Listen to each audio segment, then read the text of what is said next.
Ce soir, je voudrais bénir le Seigneur et dire à Dieu que nous sommes reconnaissants pour la vie qu'il nous a donnée. Et ce soir, je voudrais te parler de la puissance de la prière. Dis avec moi la puissance de la prière. Encore. Encore. La prière est la source de la chrétienté. Un homme de Dieu, un chrétien, une personne qui prie, est une flamme dans le monde spirituel. La prière est l'éventail du chrétien qui lui permet d'activer son feu.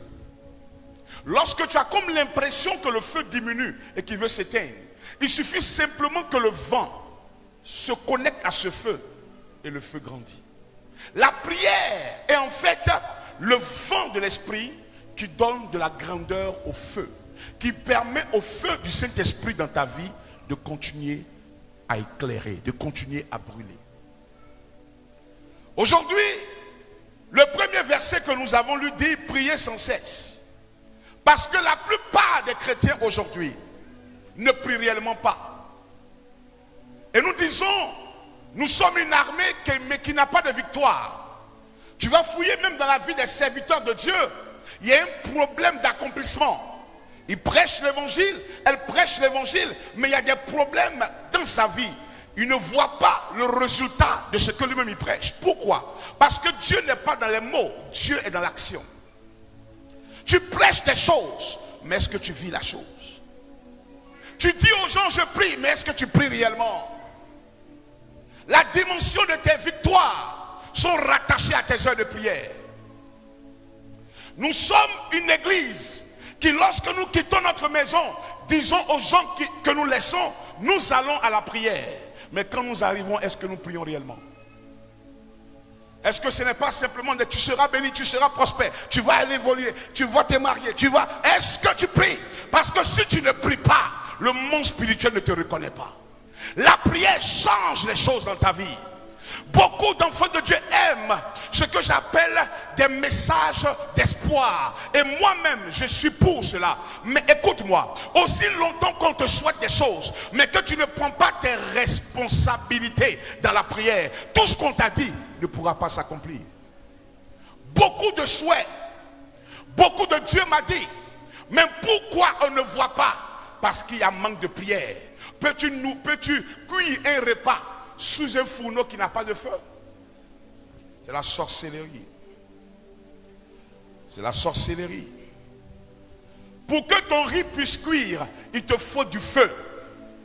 Et lorsque tu viens à la prière, remarque, c'est là que tu dors.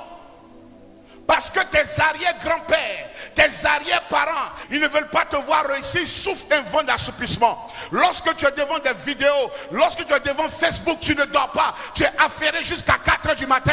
Mais lorsqu'il s'agit de 30 minutes de prière, tu somnoles. Parce que quelqu'un, quelque part, appelé Satan, sait que si je laisse cette femme, cet homme prier, sa vie va changer. Des gens payent le transport, arrivent à l'église pour dormir. L'église est devenue une chambre d'hôtel. On paye le transport de Yopougon à ici, de Plateau à ici, de Dabou à ici, de Bassam à ici. Et quand on arrive maintenant, on dort sur la chaise et puis on repart. En fait, tu as payé le transport pour venir dormir. Écoute-moi très bien. Aujourd'hui, tu dois comprendre que le diable a horreur des personnes qui prient. Lorsque tu pries, ta situation change dans le monde spirituel. On peut te voir petit, on peut te voir chômeur, on peut te voir comme quelqu'un de rabaissable, mais dans le monde spirituel, tu es un feu dévorant. Je dis à quelqu'un ce soir, dans la prière, Dieu te fera grandir. Dans la prière, Dieu t'élèvera. Dans la prière, Dieu te fera grandir. Il te faut la prière. Pose la question à ton voisin. Quand est-ce que tu pries? Encore. Encore. Encore. La Bible dit, c'est parce que cet homme-là, en Matthieu, dormait, que quelqu'un est venu s'aimer l'ivraie. Vous savez, j'ai compris avec le nombre d'années que le plus important, ce n'est pas le nombre de tes ennemis, mais c'est la sécurité que tu places dans ta vie. Est-ce que vous savez que dehors ici, il y a beaucoup de braqueurs? Est-ce que vous savez que dans chaque quartier, il y a beaucoup de voleurs? Mais la maison de plusieurs n'est pas cambriolée. Tu sais pourquoi? Parce qu'il y a une sécurité forte. Là où la sécurité affaiblit, le voleur est entré. Là où les gens ont dormi, la porte ouverte, le voleur est entré. Mais lorsque quelqu'un ferme sa porte, il met les verrous, il met la sécurité. Le voleur vient, il regarde, il observe, mais il ne peut pas rentrer. La maladie vient, elle regarde, elle ne peut pas rentrer. La sorcellerie vient, elle regarde, elle ne peut pas rentrer. Pourquoi? Il y a la sécurité. La prière, c'est la sécurité. Tu ne peux pas te permettre de commencer ta journée sans prier. Pourtant, tu ne sais pas qui tu vas croiser dehors. Il n'y a que toi qui penses que les hommes sont naturels. Tout homme est spirituel, soit du bon côté, soit du mauvais côté. Tu te laisses tromper par les make-up et par les rouges à lèvres et par les souris hypocrites des gens. Pourquoi? Parce que tu dis c'est ma camarade, regarde ce qu'elle a porté. Le sorcier, celui qui adore le diable, n'a pas de visage. Et je dis souvent aux chrétiens, nous sommes exposés. Pourquoi? Parce que nous, tout le monde sait que nous prions Jésus. Mais le diable, tu ne sais pas qui le prie. Parce que nous sommes les enfants de la lumière. Nous n'avons rien à cacher. Tu as dit à quelqu'un, je vais prier. Mais quand quelqu'un va lancer ses coris, quand quelqu'un va adorer sa forêt sacrée, il ne dit pas à quelqu'un. Parce qu'ils sont les enfants des ténèbres.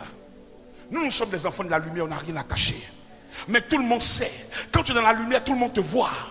On sait que celle elle est chrétienne. On sait que lui là, il est chrétien. C'est pourquoi on t'attaque. Tu ne peux pas prendre ce titre et mettre sur toi et refuser de prier. C'est un suicide. Parce que chrétien signifie comme Christ. On regarde les exploits que Jésus a fait. Et il a dit avant de mourir, vous ferez plus que moi. Mais pourquoi depuis les choses ne bougent pas? Parce que tu cries amen à l'église, mais à la maison tu dors. Et parce qu'il dormait, quelqu'un a planté l'ivraie. L'ivraie n'est pas un arbre. Le blé, l'ivraie, c'est une sémence dans le blé. Une mauvaise sémence. Tu sais, tu peux planter aujourd'hui un noyau de mangue. Quelqu'un passe, il ne voit rien. Parce que la chose est sous la terre. Mais un matin, le manguier pousse. Il y a des choses qui poussent dans ta vie aujourd'hui. Des blocages, des situations d'humiliation. Tu dis, mais où c'est quitté? Pourquoi les choses m'arrivent? Parce que tu as laissé une année derrière quelqu'un planter quelque chose. Ce que quelqu'un réussit à planter dans ta vie va finir forcément par pousser. Qu'est-ce que quelqu'un a planté? Le jour où tu n'as pas prié, le jour où tu faisais autre chose. Regarde aujourd'hui, les telenovelas, c'est des bonnes choses pour se distraire, mais on ne se distrait pas toute sa vie. Beaucoup plus d'heures de films dans ta vie que de prière. Est-ce normal? Est-ce normal? Lorsque le film finit, tu cries, oh, mais quand le culte dure, tu dis, mais il faut qu'on parte à la maison. Lorsque le match de football, lorsqu'on dit les éléphants vont en prolongation, tu vas maintenant acheter de la boisson, tu viens t'asseoir, ça va chauffer. Mais lorsque la prière va en prolongation, tu dis non, on a trop duré, je donne à la plage. Il est important que tu donnes la place de Jésus dans ton cœur. Quelle est la place que tu donnes? Tu dis oui, tu es mon roi, mais est-ce qu'il est réellement ton roi? Tu dis oui, tu es mon Dieu, mais est-ce qu'il est réellement ton Dieu? Quelle est la place que tu donnes à la prière? La prière, c'est le fait de rentrer dans sa présence. La première chose que Dieu a donnée à l'homme, ce n'est pas le miracle. La première chose que Dieu a donnée à l'homme, c'est sa présence. Dieu a permis à l'homme d'entrer dans sa présence. La présence de Dieu est ce que tout le monde recherche. Personne n'a ce monopole d'entrer dans la présence de Dieu. Dieu nous a fait grâce, nous enfants de Dieu, d'entrer dans sa présence. Ça veut dire que chaque jour, tu as un laissez-passer pour voir un président. Chaque jour, tu peux entrer à la présidence. Et puis tu dis, j'ai des problèmes. Mais non, tu ne peux pas causer avec le président du matin au soir, du soir au matin, et dire quand tu sors, j'ai pas de loyer. Quel genre de personne es-tu? Alors que la personne dont je parle est plus qu'un président. La personne qui nous réunit ce soir est le roi de tous les rois, est le Seigneur de tous les seigneurs, est le Dieu de tous les dieux.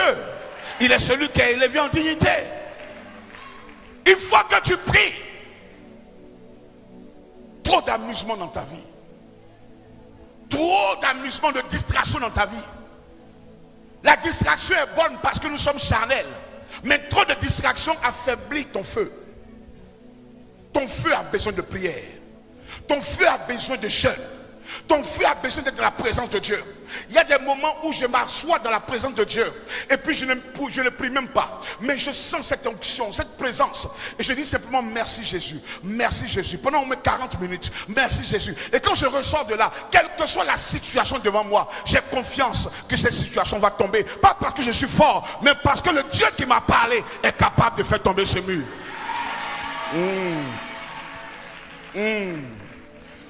Le temps de la prière n'est pas seulement un endroit où on vient pour parler.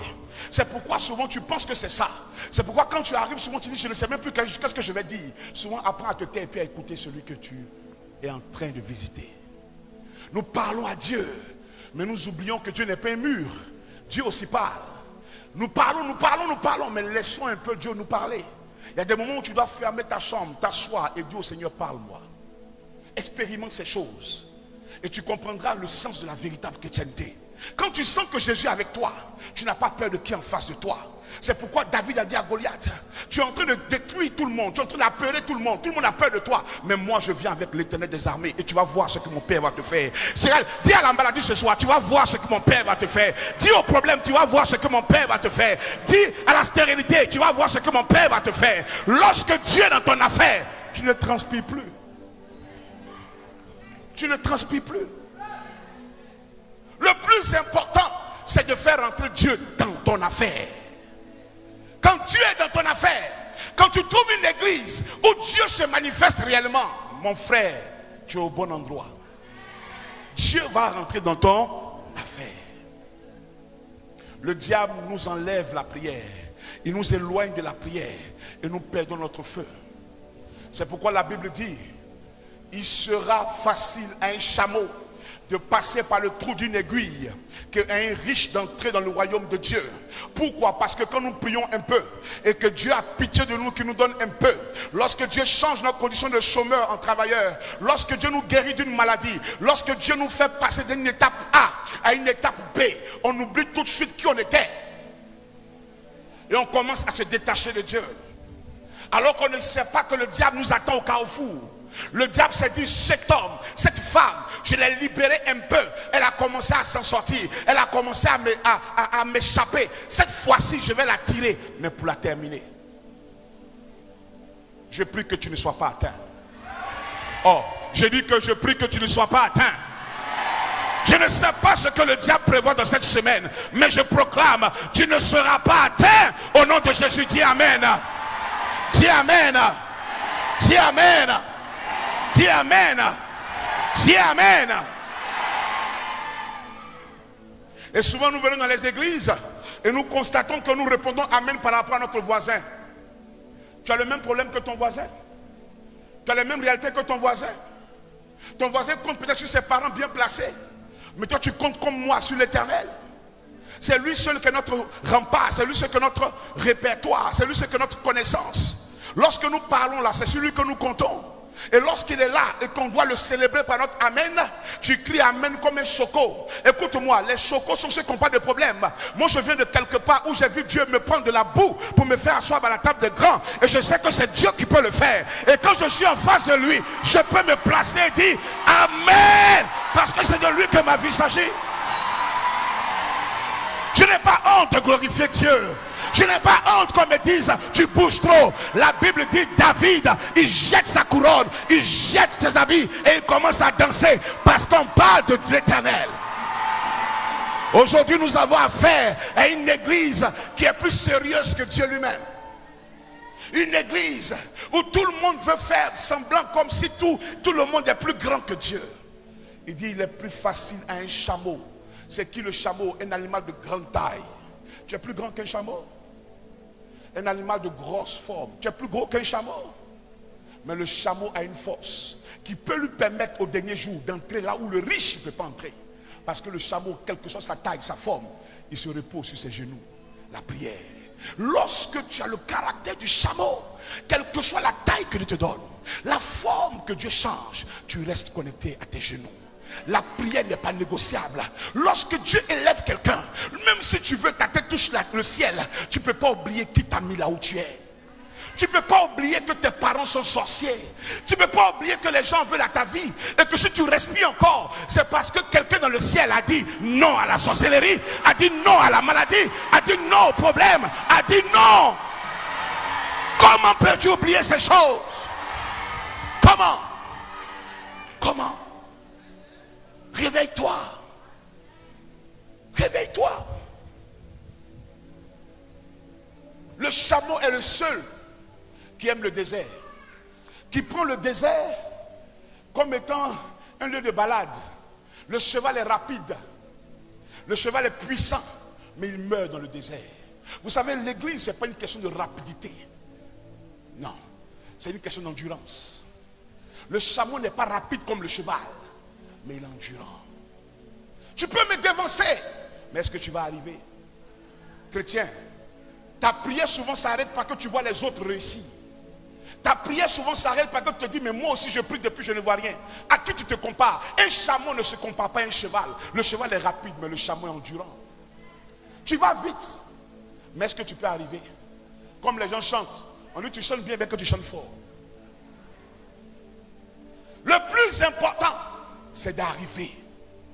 Le plus important, c'est d'aboutir. On ne donne pas une coupe à quelqu'un parce qu'il courait bien. On donne une coupe à quelqu'un parce qu'il est arrivé. Souvent, beaucoup ont commencé, mais combien qui sont arrivés? Beaucoup d'appelés, mais peu d'élus. Ne joue pas avec ta vie.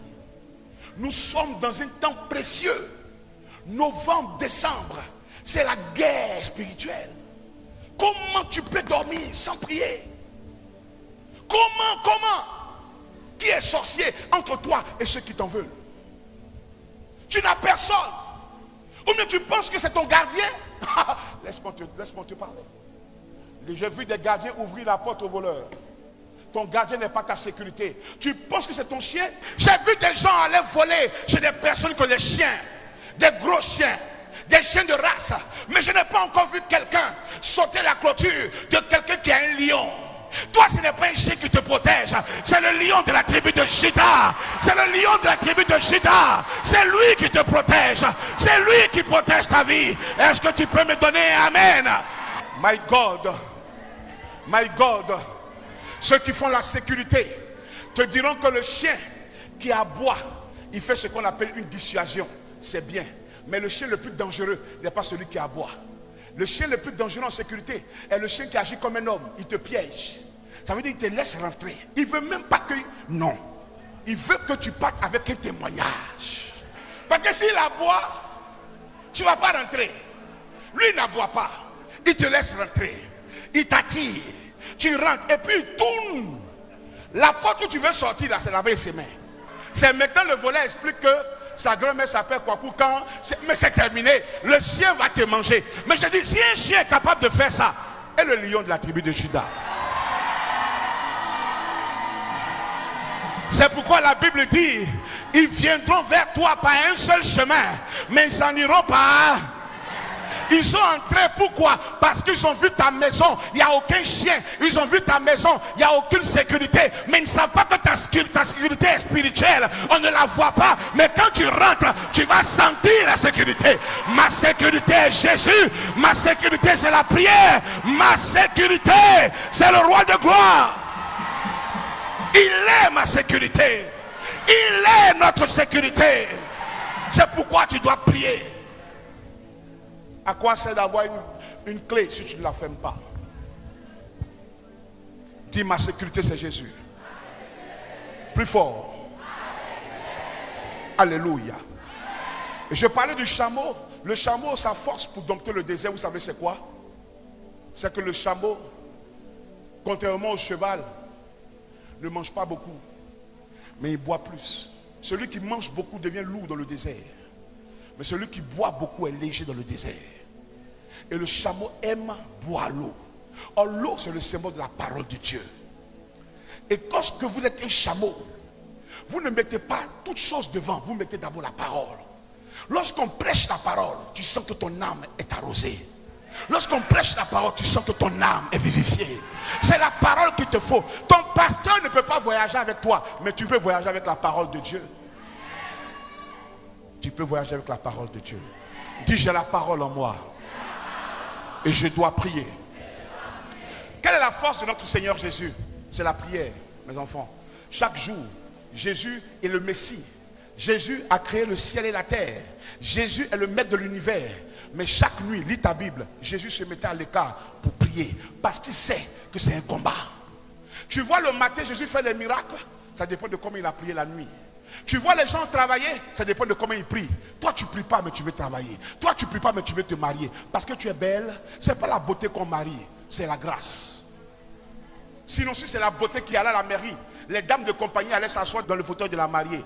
Parce que souvent tu vois la dame de compagnie, tu vois la mariée, tu te demandes, est-ce qu'on n'a pas inversé les choses? Ce n'est pas la beauté, c'est la grâce de Dieu. Et Dieu met sa grâce sur toi parce que tu aimes la prière.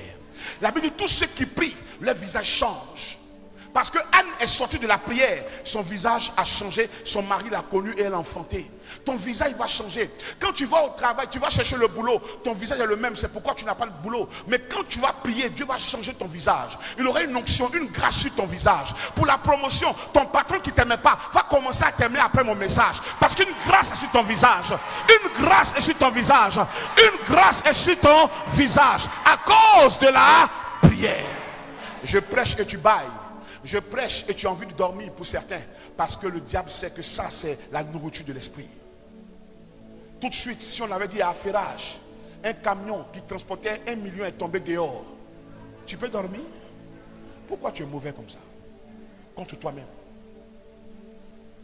Celui qui dort quelque part, ce n'est pas parce qu'il a sommeil, c'est parce que la chose ne l'intéresse pas. Avant, nos parents même, tu sais qu'avant, comme les gens faisaient, à cause d'un film qu'ils veulent regarder ciné nuit, avant, on dit ciné nuit, il prend l'eau, il met à côté de lui. Quand il veut dormir, il lave son visage. Il veut voir le film.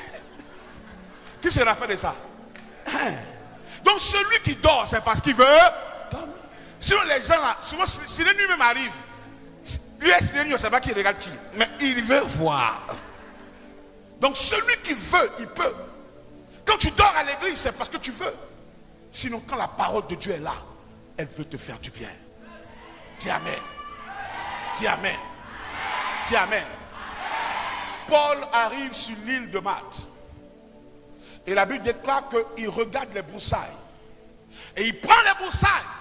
Et il dépose ça sur le feu. Et un serpent sort des broussailles. Vous savez c'est quoi les broussailles? C'est un peu comme étant des choses mal placées, mélangées. Et je peux dire à quelqu'un ce soir, ta vie est comme une broussaille. Ta vie est mélangée. Tu ne comprends plus rien. Broussailles. Et souvent, dans les broussailles se cache un ennemi, mais on ne sait pas. On voit la broussaille, on voit le mélangement, on voit les problèmes dans ta vie. Mais sous ces problèmes se cache un serpent, un ennemi. Et la Bible dit que lorsque tu regardes la broussaille, tu ne vois rien. Mais quand Paul a pris la broussaille, qu'il a déposé ça sur le feu, à cause du feu, la chaleur, le serpent qui est dedans est sorti. C'est quoi le feu? La prière. Aussi longtemps que tu ne prends pas ta vie pour la placer dans le feu de la prière, tu ne sauras jamais qu'en bas de ce que tu vis là, il y a un serpent. C'est à cause de la prière que le serpent sort. Parce que tout serpent ne peut pas résister au feu. Pour chasser les serpents dans les endroits là, on met le feu. Le serpent commence à courir. Lorsqu'il y a le feu de la prière, le serpent qui a trompé Adam et Ève ne pourra pas rester à côté de toi. Il te faut le feu. Dis, il me faut le feu. Dis, il me faut le feu. Et la Bible dit, lorsque ce feu est arrivé, la vipère s'est attachée à sa main. Et les gens ont regardé Paul. Ils ont dit, assurément qu'il va mourir. Parce qu'ils ont dit, il a été mordu. La mort sûre. Ça veut dire que la mort de Paul est sûre. Mort sûre. Donc comme le serpent l'a mordu, Paul va mourir. Mais il ne savait pas que c'était une vipère qui l'avait mordu. Et comme Paul était un homme de prière, la vie de son père était dans ses gènes. Écoute-moi très bien ce soir. Je veux dire à quelqu'un, l'arme qu'ils prennent pour venir vers toi va conjuguer ta bénédiction. Ils ont envoyé une vipère contre Paul, mais ils ne savaient pas que Paul aussi avait la vie de son père en lui. Quelle que soit la vipère qui vient contre toi, quelque part le serpent qui vient contre toi, la vie de ton père est en toi. La vie de Jésus est en toi. Si tu vis, ce n'est plus toi qui vis, mais c'est Jésus qui vit en toi. Oh, dis-moi amen. Dis-moi amen. Le manque de prière peut permettre aux gens de t'attaquer. Le manque de prière peut permettre aux gens de t'attaquer. Souvent, tu n'arrives pas à t'en sortir parce que souvent tu ne pries pas. Et quand tu ne pries pas, la sorcellerie peut t'attaquer. La sorcellerie peut venir t'attaquer. Et quand la sorcellerie t'attaque, c'est semblable par exemple à ce frère qui vient. Est-ce que tu peux l'empêcher de venir? Non. Mais parce que tu ne pries pas, la sorcellerie t'attaque. Souvent, ce n'est pas la sorcellerie, mais c'est la pauvreté qui t'attaque. La pauvreté court, elle arrive pour t'attaquer. Parce qu'effectivement, il y a un problème contre toi. Tu n'arrives pas à prier, tu dors. Tu es paresseux. Ils arrivent. Tu ne peux pas empêcher quelqu'un de ne pas t'aimer. Les gens ne t'aiment pas. Et ça, rien ne peut contre ça. Souvent tu es là, c'est la sorcellerie qui se lève contre toi. Elle arrive et toi tu te dis mais qu'est-ce qui se passe? Tu entends la mort, tu ne fais pas, tu ne comprends pas. Ces choses-là arrivent vers toi. Ils peuvent t'environner, ils peuvent être autour de toi jusqu'à ce que tu commences à prier ce soir. Et quand tu pries et que tu dis au nom de Jésus, ils sont obligés de tomber sous la puissance de Dieu. Je dis à quelqu'un ce soir, pendant que tu pries, tes ennemis tomberont. Pendant que tu pries, tes ennemis